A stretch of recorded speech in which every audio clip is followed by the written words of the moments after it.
Welcome to week 2 of Culturally Informed Financial Education. This week we'll be talking about understanding culture and identity. We will do a recap of what we talked about last week, week 1, and then talk about this week's topics, which include defining what culture means, what identity means, and what exactly diversity means. We'll elaborate on what intersectionality means and its impact on identity. We'll use examples from some of my favorite MCU movies, including Wakanda, Spider-Man, Avengers, and Black Widow.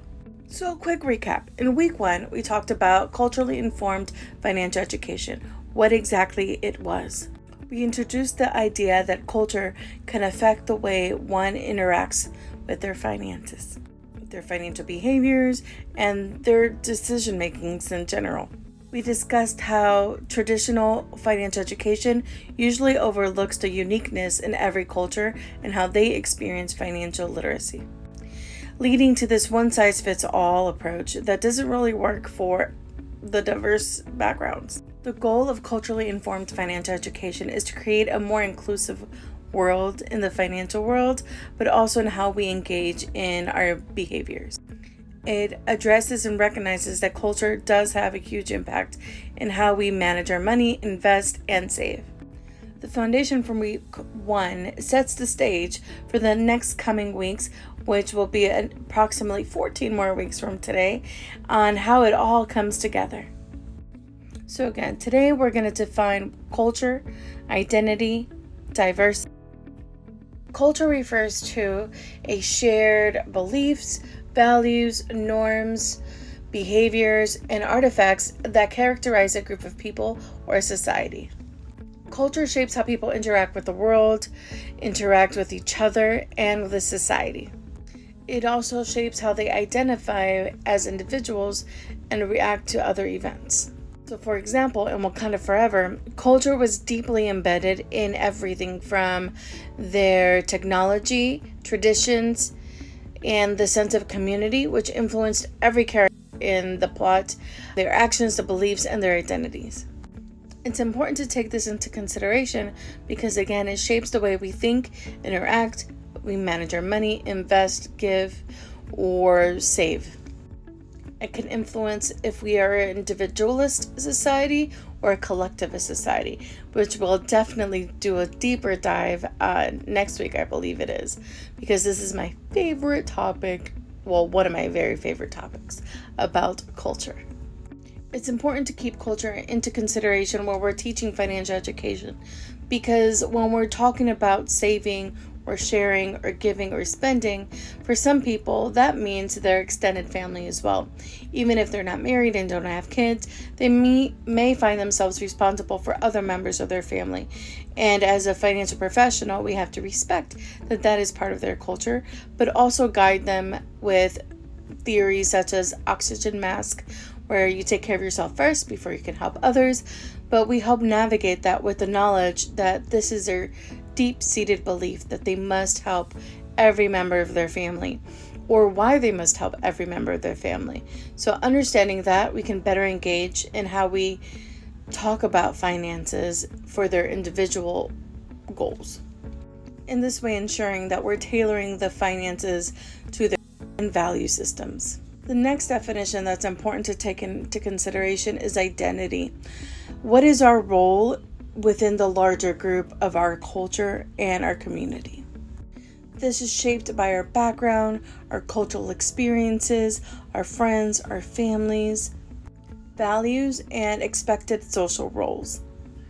It is a multifaceted concept. It includes race, ethnicity, gender, religion, nationality. There's so many ways to identify, and it's important to take all of these into consideration when we're looking at an individual.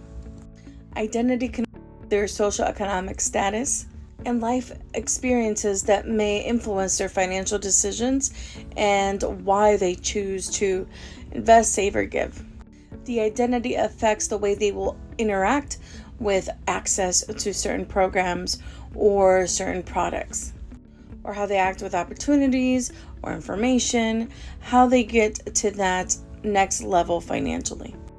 An example of identity struggle in the MCU universe is a Spider-Man. He has an identity crisis when he's trying to decide, is he the friendly neighborhood Spider-Man, or is he a superhero, or is he a teenager, or is he a nephew? What exactly is his role in this big construct of this world that is the MCU? The complexity of who he is plays a huge role in how he identifies and attacks the problems at hand. The third concept that we need to cover this week is diversity. Diversity is differences within a group. It includes, but is not limited to, gender, race, nationality, age, religion, disability, and socioeconomic status. It highlights the various experiences and realities that contribute. A great example of a diverse group are the Avengers. All the characters are so different there's Captain America, there's Natasha, there's, what's his name, Iron Man. Their diverse experiences and perspectives help them get the mission done. So when it comes to finances, it's important that diversity is taken into consideration to make sure that our products and services can help the community as a whole. Regardless of the background, the resources, the socioeconomic status, that the programs that we have to offer help everyone get to their financial goals. So one of the things that we can do to improve diversity is ensure that we're including programs in different languages. I try to do at least some of my posts in Spanish and English because those are the only two languages I know, but including it to multiple languages and making sure that everybody can experience that information at their level, at their language, and their comfortable space is important. This past weekend, if you about how I participated in a workshop where I spoke for 2 hours straight, and it was 2 hours straight because there were diverse groups of people that needed translation services, and so I got to speak. I spoke English the whole. It was translated to Swahili, Pashto, Arabic, and there was about 5 different languages that it was translated to. So it was great that these ladies had that experience where they got the financial education in their language and in concepts that they understood. The fourth concept we're going to talk about today is intersectionality. Intersectionality is the concept that individuals experience overlapping and interdependent systems of discrimination or privilege based on various aspects of their identity, such as race, gender, sexuality, class, and more. It emphasizes that these aspects of identity do not exist in isolation, but interact with complex ways to shape their experiences. My favorite MCU example of this is Natasha's character. She is a Russian spy who's been adopted by the Americans to be an agent for them and to help them fight this war against aliens in many cases. Her identity is shaped by so many factors that throughout the movies and the series we get to see a little bit more. These factors influence her actions and how she even relates to the other characters of the Avengers and in general.